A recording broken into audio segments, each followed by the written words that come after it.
Australia star pacer Mitchell Starc చరిత్ర సృష్టించాడు. 148 ఏళ్ల టెస్ట్ క్రికెట్ చరిత్రలోనే అత్యంత వేగంగా 5 వికెట్ల గంతను అందుకున్న బౌలర్గా రికార్డులకు ఎక్కాడు. వెస్టిండీస్తో కింగ్స్టన్ వేదికగా జరిగిన పింక్ బాల్ టెస్ట్ రెండో ఇన్నింగ్స్లో స్టార్క్ 15 బంతుల్లోనే 5 వికెట్లు తీసి అరుదైన ఘనతను సొంతం చేసుకున్నాడు. ఈ మ్యాచ్ మిచెల్ స్టార్క్ 100వ టెస్ట్ మ్యాచ్ కావడం విశేషం. తన సెంచరీ మ్యాచ్ను అరుదైన రికార్డుతో అతను చిరస్మరణీయం చేసుకున్నాడు. మిచెల్ స్టార్క్ దాటికి ఈ మ్యాచ్లో ఆస్ట్రేలియా 176 పరుగుల భారీ తేడాతో గెలిచింది. ఈ గెలుపుతో 3 టెస్టుల సిరీస్ను 3-0తో క్లీన్ స్వీప్ చేసింది. ఈ ఇన్నింగ్స్లో స్టార్క్ మొత్తం 7.3 ఓవర్లు వేశాడు. ఇన్నింగ్స్ తొలి ఓవర్లోనే 3 వికెట్లు తీసిన మిచెల్ స్టార్క్ తన 3వ ఓవర్లో 2 వికెట్లు పడగొట్టి 5 వికెట్ల గంతను అందుకున్నాడు. 15 బంతుల్లో 5 వికెట్లు తీశాడు.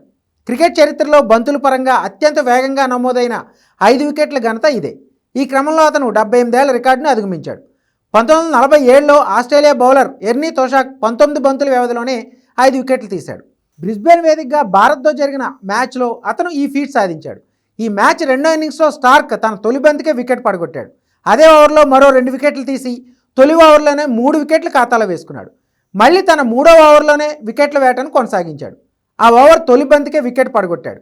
3వ బంతికి మరో వికెట్ తీసి కేవలం 15 బంతుల్లోనే ఫిఫర్ నమోదు చేశాడు. మిచెల్ స్టార్క్ ఈ మ్యాచ్లో మరో గంత కూడా అందుకున్నాడు. టెస్టుల్లో 400 వికెట్ల మైల్ రాయిని చేరుకున్నాడు.